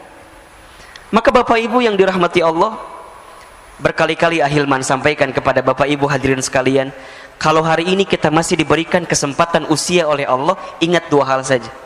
Yang pertama, boleh jadi karena amal kita masih sedikit, sehingga Allah berikan kesempatan usia agar di sisa usia ini kita sibuk beramal. Ya, kita tutupin kekurangan kita yang dulu gitu loh. Ustadz, dulu saya sering berbuat maksiat. Ustadz, dulu sering saya berbuat dosa. Oke, yang dulu pernah kita lakukan, tutup itu semua, bertaubat kepada Allah kalau salah. Kalau itu dosa, tinggalkan. Kalau itu maksiat, berhenti, bertaubat kepada Allah. Yakin, innallaha yuhibbut tawwabina wa yuhibbul mutatahhirin. Sesungguhnya Allah mencintai orang yang senantiasa bertobat. Kenapa dia bertobat? Karena dia tahu banyak dosa, kemudian dia mensucikan dirinya. Allah suka kepada orang yang bertobat, minta ampun, bertobat, minta ampun, bertobat, minta ampun. Allah suka, Bapak Ibu yang dirahmati Allah, hadirin yang dirahmati Allah. Maka tutup keburukan kita, tutup maksiat kita, tutup dosa kita. Dengan cara apa nutupinnya? Dengan kebaikan kita di waktu sekarang. Apa yang bisa jadi motivasi bagi kita? Bahwa kita semua pasti akan berjumpa dengan yang namanya kematian. Tidak ada nasihat yang paling luar biasa dalam kehidupan kita kecuali nasihat tentang zikrul maut, ingat kematian. Kita lagi futur, lagi down, lagi nggak semangat. Ustaz, lagi nggak semangat nih, ingat mati. Saat kita sedang istiqomah di jalan Allah, futur, kita lagi down, ingat kematian. Saat kita dakwah, kemudian kita menyerah, Ustaz, capek lah dakwah ini, udahlah biarin aja yang lain. Shh, ingat kematian. Nggak lama hidup di dunia ini, sebentar saja. Maka kalau kita masih diberikan kesempatan usia, ingat boleh jadi amal kita masih sedikit, sehingga kita isi dengan amal-amal kebaikan ke depan. Atau yang kedua, boleh jadi karena dosa kita masih banyak, sehingga di sisa usia ini Allah minta kepada kita untuk banyak minta ampun, bertobat kepada Allah Subhanahu wa ta'ala. Maka perintah Nabi jelas sekali kan? Jelas sekali. Ya, bertakwalah kalian kepada Allah haitsuma kunta, dimanapun kalian berada. Kemudian wa'at bi'is sayyi'ata bil hasanati tamhuha, dan ikutkanlah keburukan dengan kebaikan, maka niscaya kebaikan yang kamu lakukan bisa menutupi keburukanmu di masa lalu. Dan hadirkanlah akhlak yang baik selama hidup dengan akhlak yang Allah sukai dan senangi dalam kehidupan ini. Makanya kalau orang yang dalam hidupnya masih sering mohon maaf, nyakitin orang gitu ya, ngomongin orang, nyinggung orang, zolimin orang, nipu orang, maka dia yang ingat dengan mati benar-benar akan hati-hati dengan apa yang dia lakukan dalam hidup. Kenapa?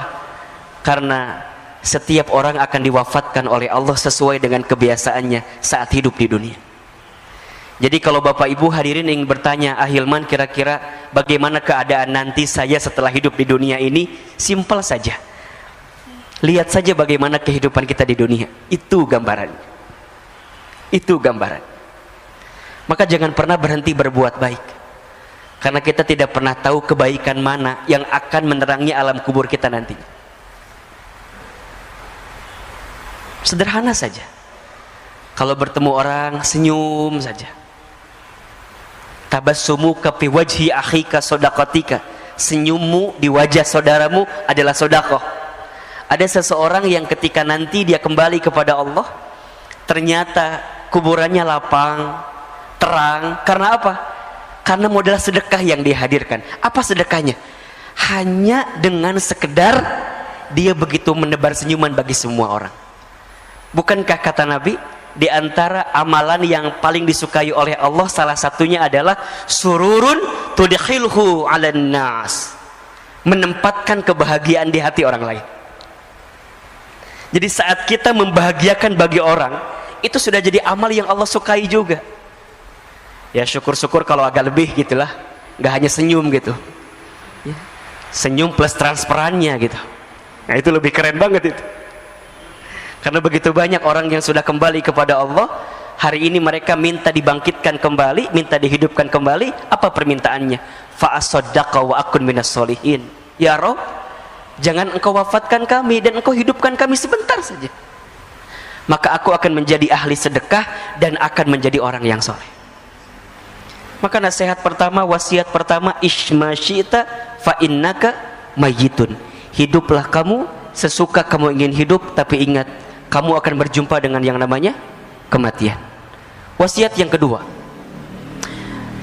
ya Muhammad, kata Jibril alaihi salam, wa ahbib man syi'ta fa innaka mufarriquh. Cintailah siapapun orang yang kamu cintai, silahkan, tapi ingat, kamu akan berpisah dengan orang yang kamu cintai itu. Hari ini ayah, bunda mencintai anak-anak gitu. Tapi ingat, sebesar apapun cinta kita kepada keluarga kita, akan ada satu masa, satu waktu kita berpisah dengan anak-anak yang kita cintai itu. Seorang suami mencintai istrinya, istri mencintai suaminya, silahkan. Tapi harus siapkan space di hati kita, bahwa suatu saat pasti kita akan berpisah dengan orang-orang yang kita cintai itu. Barangkali ini pesan untuk kita yang boleh jadi dalam beberapa waktu ke belakang kehilangan seseorang yang kita cintai gitu. Ada seorang anak yang kehilangan orang tuanya, ada orang tua yang kehilangan anaknya, ada istri yang kehilangan suaminya, ada suami yang kehilangan istrinya, ada kita yang kehilangan sahabat, saudara yang kita cintai. Sikap terbaik adalah terima keadaan itu. Dan yang kedua, siapkan bekal terbaik agar kita bisa berkumpul kembali dengan orang yang kita cintai itu. Maka doakanlah orang-orang yang sudah kembali kepada Allah, karena mereka sungguh menanti doa-doa dari kita yang masih hidup ya. Doa-doa dari kita yang masih hidup sangat menanti, sangat menunggu. Tapi kan Ustadz gitu kan, kadang ada bahasa tapi gitu. Saya tuh lah, kalau nggak ada suami saya, kalau nggak ada ayah saya, kalau nggak ada ibu saya, gimana kehidupan saya dan segala macamnya. Ya, yakin saja, Allah selalu lebih tahu mana yang terbaik dibanding kita. Mungkin untuk kita pengennya beliau-beliau tuh masih ada gitu. Tapi ingat, catatan takdir Allah itu lebih baik daripada apa yang kita ketahui selama ini. Wa asa an takrahu syai'an wa huwa khairul lakum wa asa an tuhibbu syai'an wa huwa syarrul lakum wallahu ya'lamu wa antum la ta'lamun. Boleh jadi kamu membenci sesuatu padahal itu baik bagimu. Boleh jadi kamu menyukai sesuatu padahal itu buruk bagimu. Allah lebih tahu, sedangkan kamu tidak mengetahuinya. Maka sikap pertama adalah terima bahwa kita pasti akan berpisah dengan orang yang kita cintai itu. So, simpelnya, sederhananya, pesannya, ayah bunda, bapak ibu, jamaah, kalau hari ini kita masih bersama dengan orang yang kita cintai, maka cintailah mereka dengan sepenuh hati, dengan sepenuh cinta, karena kita akan merasakan kehilangan yang paling dalam ketika kita benar-benar kehilangan orang yang kita cintai itu. Maka belajarlah dari sekarang, para suami, para istri, belajarlah mencintai pasangan dengan sempurna, dengan sepenuh hati, dengan sepenuh cinta. Siapkan bekal terbaik bersama, agar ketika nanti kita berpisah di dunia, Allah kumpulkan kembali kita nanti di surganya Allah subhanahu wa ta'ala. Itu permintaan kita. Saya ditinggal orang tua saya ketika saya kecil. Sedih pasti, gelisah iya. Terus apa yang saya lakukan? Hari ini apa yang kita hadirkan? Kita berdakwah, kita belajar, kita menuntut ilmu, kita menyampaikan apa yang kita dapatkan dari guru-guru kita. Di antara motivasinya, ya Rob, kalau seandainya hamba di waktu kecil belum sempat bisa membalas kebaikan orang tua hamba, maka hamba bermohon kepadamu ya Rob, kalau hari ini ada sedikit ilmu yang hamba sampaikan kepada orang lain, tolong ya Rob, jadikan amal ini sebagai hadiah terbaik untuk orang tua hamba, agar kemudian nanti orang tua hamba bisa berkumpul kembali bersama hamba di tempat yang terbaik di hadapanmu ya Rabbal Alamin. Maka seorang anak yang ditinggal oleh orang tuanya, kalau kita ingin membahagiakan orang tua kita, tidak ada cara lain kecuali jadilah anak yang soleh. Itu, jadilah anak yang soleh. Doakan orang tua kita, beramal soleh, niatkan untuk orang tua kita. Insya Allah mudah-mudahan nyampe jadi kebaikan buat orang tua kita. Idza matal insan in qata'a amaluhu illa min thalasin. Ketika manusia meninggal terputus semua amalnya. Ingat nih, perhatikan ya. Yang terputus amal siapa? Amal si mayit. Tapi kalau amal orang-orang yang beserta dengannya, bersama dengan dirinya, boleh jadi sampai. Apa diantaranya? Sodaqatin jariyatin, sedekah jariah. Maka Bapak Ibu yang dirahmati Allah, kalau kita masih diberikan kesempatan hidup hari ini, silahkan bersedekah jariah. Ustaz, orang tua saya dulu nggak sempat bersedekah, apakah boleh kita anaknya melanjutkan? Silahkan. Insya Allah. Satu kali ada seorang sahabat bernama Sa'ad bin Ubadah radhiyallahu an bertanya kepada Nabi sallallahu alaihi wasallam, ya Rasulullah, aku ingin berbakti kepada ibundaku, tapi ibundaku sudah wafat. Bagaimana caranya agar aku bisa berbuat baik untuk ibundaku? Rasul kemudian menjawab, bersedekahlah untuk ibundamu. Kemudian sahabat ini bertanya kembali, ya Rasulullah, sedekah apa yang bisa aku berikan untuk ibundaku? Kata Nabi, sedekah air. Maksudnya gimana? Kata Nabi, bangunkan sumur atas nama ibundamu, maka insya Allah setiap sumur yang nanti keluar airnya digunakan oleh orang lain, maka setiap air yang mengalir itu akan sampai pahalanya untuk ibundamu yang sudah wafat. Maka ayo siapkan dari sekarang apa? Insya Allah akan mengalir terus deras. Kalau ada orang tuanya yang sudah wafat, coba tengok, kalau masih ada hartanya yang sekiranya bisa kita sedekahkan kepada kepentingan umat, keluarkan. Baik itu masjidnya kah, baik itu fasilitas yang ada di masjidnya kah, karpetnya, AC-nya, kipas anginnya, gentengnya, lantainya, semua niatkan. Insya Allah itu jadi kebahagiaan buat orang tua kita yang sudah kembali kepada Allah. Aw ilmin yuntafa'uh bih, ilmu yang diamalkan tidak akan pernah terputus. Sampai yang ketiga, waladin solihin yad'ulah, anak soleh yang mendoakan. Ketika memaknai anak soleh yang mendoakan ini, tidak terbatas pada anak kandung. Kalau anak kandung kalimatnya ibnin, tapi di sini waladin. Waladin itu berarti anak manusia. Siapa saja mereka, siapa saja, selama mereka itu soleh, kemudian mendoakan si mayit tadi, maka insya Allah doanya akan sampai. Kalau ada seorang dosen misalnya, saya dosen, saya punya mahasiswa misalnya, kemudian saya kembali kepada Allah, mahasiswa saya soleh, mereka mendoakan saya, maka insya Allah doanya sampai. Itulah waladin solihin. Kalau ada seorang bos, seorang atasan, punya karyawan, kemudian atasan ini kembali kepada Allah, wafat, karyawannya soleh, kemudian karyawannya mendoakan bagi si bos yang tadi meninggal, maka doanya sampai. Apa syaratnya? 1, soleh, 2, doakan. Pesannya apa? Selama kita hidup, selama itulah kita harus memperbanyak teman dan sahabat yang soleh. Agar apa? Agar saat kita kembali kepada Allah, ada yang mendoakan kita dengan kesolehan dan kebaikan. Sekarang coba evaluasi. Cek kontak handphone kita, cek grup WhatsApp kita, cek teman sosial media kita. Apakah banyak di antara mereka yang soleh, yang kelak kalau kita kembali kepada Allah mereka mendoakan kita? Bapak Ibu, saya itu dalam beberapa hari ke belakang tuh banyak merenung begini. Ya Rob, kalau seandainya usia saya sampai hari ini, apakah akan ada ya orang yang mendoakan saya atau tidak?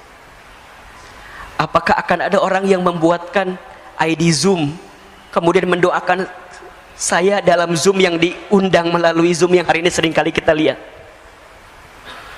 Bapak Ibu sering lihat kan sekarang ya, takziah virtual itu yang kemudian kita doa bersama gitu ya di Zoom.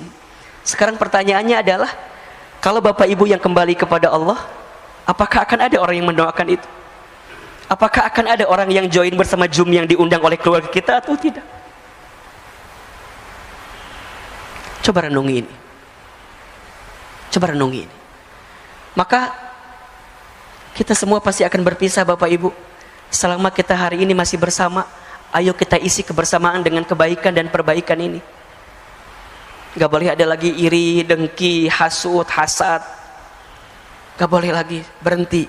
Mau sampai kapan? Gak lama kok hidup kita di dunia ini, sebentar saja. Kalau ada orang yang pernah menyakiti kita, maafkan. Mau sampai kapan kita mendendam rasa kepada orang yang pernah menyakiti kita? Belajar memaafkan saja. Belajar hidup dengan mencintai satu sama lain. Kalau ada orang yang berbeda paham, selisih paham, berbeda pendapat, ya sudah, cukup pada berbeda pendapat saja. Tapi jangan dimasukkan ke dalam hati, bahkan sampai muncul sifat benci di hati kita. Jangan. Sifat benci kepada orang lain yang kita tanam itu, itulah yang menjauhkan kita dari rahmat Allah Subhanahu wa ta'ala. Maka case close, bersih, selesai. Berpisah sebentar lagi kita. Maka ayo berdamai. Yang sering berantem, yang masih berantem, ya, berdamai, selesailah. Kita akan berpisah kok sebentar lagi.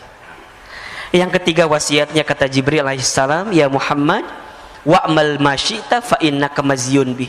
Wahai Muhammad, lakukan saja apa yang ingin kamu lakukan, perbuat saja apa yang ingin kamu perbuat, tapi ingat, mazyun bih, kamu akan diminta pertanggungjawaban dari apa yang kamu lakukan. Apa yang perlu kita sadari? Banyak. Satu, sadar kalau kita hamba Allah yang sangat lemah. La haula wa la quwata illa billah. Apa yang kita sombongkan dalam hidup ternyata tidak ada yang pantas kita sombongkan, karena hakikatnya kita adalah manusia yang lemah. Yang kedua, Allah pengen kita sadar, boleh jadi selama ini banyak dosa-dosa yang pernah kita lakukan, banyak maksiat yang pernah kita kerjakan, sehingga kita harus sadar diri betul bahwa kita harus segera bertaubat kepada Allah. Akui kalau kita zolim, akui kalau kita salah. Bukankah sifat pengakuan diri terhadap kesalahan itu adalah sesuatu yang sangat disukai oleh Allah dalam diri kita? Ketika Nabi Adam alaihi salam itu dikeluarkan dari surga karena berbuat sesuatu yang dibenci oleh Allah, apa yang Nabi Adam lakukan? Berdoa dengan mengakui kesalahannya. Rabbana zalamna anfusana wa illam taghfir lana wa tarhamna lanakunanna minal khasirin. Rabbana zalamna, ya Rabb, zalamna, kami zalim. Akui salah. Ketika Nabi Yunus terlockdown di perutnya ikan paus, apa yang Nabi Yunus lakukan? Berdoa. Doanya apa? Pengakuan tentang kesalahan, tentang kekurangan. Diabadikan juga dalam Al-Quran. La ilaha illa anta subhanaka inni kuntu minadz zalimin. La ilaha illa anta, tiada Tuhan selain engkau ya Allah. Subhanaka, maha suci engkau. Inni, sesungguhnya aku, kuntu minadz zalimin, aku berada dalam golongan orang-orang yang zalim, salah.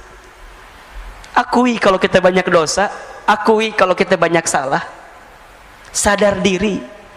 Wa ma asabakum min musibatin fabima kasabat aydikum wa ya'fu an katsir. Dalam surat Asy-Syura ayat 30 Allah sampaikan, dan apa-apa musibah yang menimpa kamu sekalian itu disebabkan oleh apa? Oleh ulah perilaku tangan kamu sekalian. Tuh. Berarti apa Ustaz? Kita banyak dosa? Iya, banyak salah. Siapa yang paling banyak dosanya? Saya. Gitu. Siapa yang paling banyak dosa? Siapa yang paling banyak dosa? Siapa yang paling banyak dosa? Saya. Jangan sibuk dengan aib orang, jangan sibuk dengan dosa orang lain. Sibuklah dengan dosa kita karena kita banyak dosa. Terus gimana Ustadz? Ya, walaupun kita banyak dosa, kita yakin Allah Maha Pengampun. Kan itu. Maka apa yang ketiga? Sadar diri bahwa tidak ada yang bisa menolong kita kecuali siapa? Allah. Itu. Di tengah kondisi ujian ini Allah pengen kita makin berserah kepada Allah, makin yakin ke Allah, makin bersandar ke Allah. Jangan-jangan selama ini kita jauh dari Allah. Akui kita lemah, akui kita banyak dosa. Yang ketiga, akui, sadar kalau kita butuh pertolongan Allah Subhanahu wa ta'ala, karena tidak ada yang bisa menolong kita kecuali Allah. Hasbunallah wa ni'mal wakil, ni'mal maula wa ni'man nasir. Itu ada satu doa, ini bagus sekali, doa yang dibacakan oleh Nabi Musa alaihissalam ketika menyeberangi lautan bersama Bani Israel. Boleh Bapak Ibu amalkan doa ini ya. Hafal nggak doanya? Pernah dengar belum kira-kira ya? Doanya, Allahumma lakal hamdu wa ilaikal mustaka wa antal musta'an wa la hawla wa la quwwata illa billahil aliyyil azim. Coba saya sekali, Bapak Ibu sekali. Allahumma lakal hamdu wa ilaikal mustaka wa antal musta'an wala hawla wala quwwata illa billahil aliyyil azim. Ini doanya. Doa ketika Nabi Musa menyeberangi lautan bersama Bani Israel. Jadi bahasanya lagi mepet nih, lagi himpit kan? Di depan lautan, di belakang pasukan Firaun. Ya kan? Mikirnya ke depan udah pasti kecebur ke laut, kalau balik ke belakang ditangkap oleh Firaun. Bingung kan apa yang terjadi? Maka keluarlah doa yang tadi, Allahumma ya Allah, lakal hamdu, hanya untukmu segala pujian ya Rabb, wa ilaikal mustaka, dan hanya kepadamu lah aku mengadu ya Rabb, gitu. Hanya kepadamu lah aku curhat, hanya kepadamu lah aku menggelisahkan urusanku, masalahku, kesulitanku, persoalanku, bebanku. Wa ilaikal mustaka, hanya kepadamu ya Allah, mustaka, ishtaka ya Rabb, aku ngadu, aku ngeluh ya Rabb. Bapak Ibu, ngeluh tuh boleh apa enggak? Boleh, asalkan ngeluhnya sama siapa? Punten. Ngeluh sama Allah boleh? berarti doa. Yang tidak boleh adalah ngeluh kepada manusia. Kalau kita ngeluh kepada manusia berarti kita tidak ridho dengan apa yang Allah berikan dan kita tidak bersandar kepada Allah. Ngeluh, Ustaz, wa ilaikal mustaka, kepada Allah. Kenapa harus kepada Allah? Apa kata Nabi Musa? Wa antal musta'an ya Rabb, karena hanya Engkau yang bisa menolong kami ya Rabb. Ya Rabb. Yang bisa nolong kita siapa? Allah. Wala haula wala quwata illa billah. Sungguh tidak ada daya upaya, tidak ada kemampuan kecuali Engkau ya Rabb yang memberikan kemampuan kepada kami. Maka hari ini Bapak Ibu yang dirahmati Allah Subhanahu wa taala, kita diajarkan untuk benar-benar bersandar kepada Allah. Hati-hati. Hati-hati ya. Jangan bersandar kepada selain Allah. Berharap kepada manusia adalah patah hati yang disengaja. Kalau ingin bahagia, berharapnya sama Allah saja. Hari ini kita berharap kepada apa yang kita lakukan juga salah, tapi berharaplah kepada Allah. Di tengah pandemi, prokes jalan terus, harus. Itu ikhtiar kita. Vaksin, bismillah, jalan terus. Tapi ingat, di balik itu semua kita harus bertawakal kepada Allah. Bismillahi tawakkaltu 'ala Allah, la haula wala quwata illa billahil aliyyil azim. Kesombongan kita, keangkuhan kita yang tidak bersandar kepada Allah lah yang kemudian akan mengundang azab dalam diri kita, musibah dalam diri kita, dan sesuatu yang menyakitkan dalam diri kita. Maka ya, jalani ikhtiar dengan terbaik, tapi ingat yang menentukan semuanya adalah Allah. Maka sadar diri betul, banyak minta pertolongan kepada Allah ya. Banyak minta ampun kepada Allah, karena di tengah kondisi ini Allah sangat menanti-nanti doa-doa kita. Allah menanti-nanti apa yang kita hadirkan. Termasuk di tengah kondisi seperti ini, yang benar-benar kita perlu hadirkan selama hidup adalah sikap kita dalam menyikapi semuanya. Tolong catat baik-baik ya. Ada 4 kunci hidup bahagia ini. Yang pertama, ridho dengan apa yang Allah berikan kepada kita. Ini penting sekali. Allahumma raddini biqada'ika wasobirni ala balaika wa'auzi'ni syukra ala ni'amaika. Ya Rabb, berikan aku kemampuan untuk ridho dengan segala ketentuan. Sikap ridho, terima kalau ini sudah terjadi, terima kalau ini terjadi, kalau ini menimpa kita. Berhenti menggelisahkan keadaan, berhenti mengeluhkan keadaan, karena kita yakin apa yang Allah datangkan dalam kehidupan kita ada hikmah yang sedang Allah siapkan untuk kita. Pentingnya sikap ridho, karena Allah hanya akan bersama dengan orang-orang yang ridho. Rasulullah SAW bersabda, Inna idhamal jazai ma'a idhamil balai. Sesungguhnya beratnya ujian, besarnya pahala itu tergantung beratnya ujian.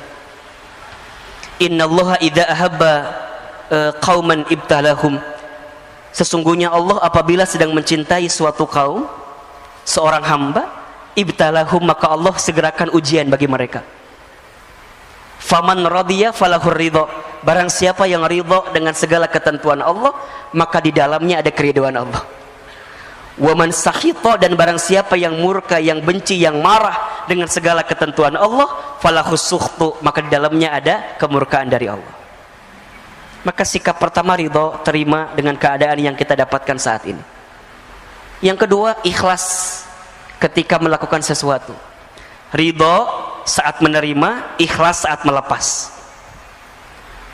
Lakukan sesuatu karena Allah. Belajarlah melakukan sesuatu karena Allah. Inna sholati wa nusuki wa mahyaya wa mamati lillahi rabbil alamin.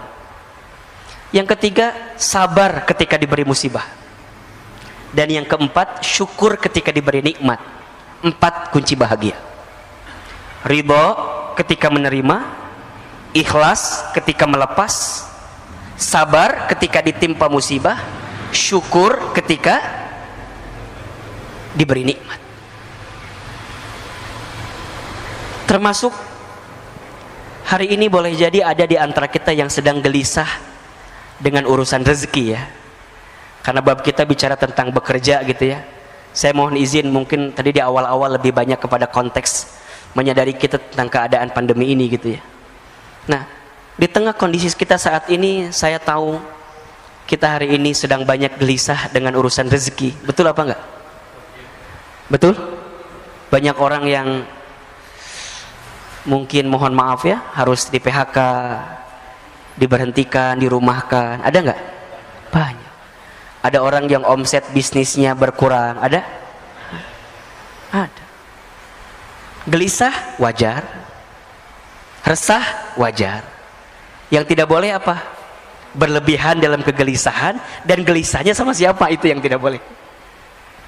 Kalau kita mengadukan kondisi ini kepada Allah, sah-sah saja, boleh-boleh saja. Tapi terlalu sayang kalau air mata kita menetes hanya untuk urusan dunia yang kecil saja gitu. Karena dunia ini bukan sesuatu yang tanda kutip ya, benar-benar utama dalam hidup gitu loh. Perintah Allah kepada kita dalam urusan dunia apa coba? Wala tansa nasibaka minad dunia. Jangan lupakan urusan dunia. Kalau jangan lupakan gimana? Ya udah biasa aja gitu. Yang paling utama apa? Wabtaghi fima atakallahu darul akhirah wala tansa nasibaka minad dunia, kan begitu.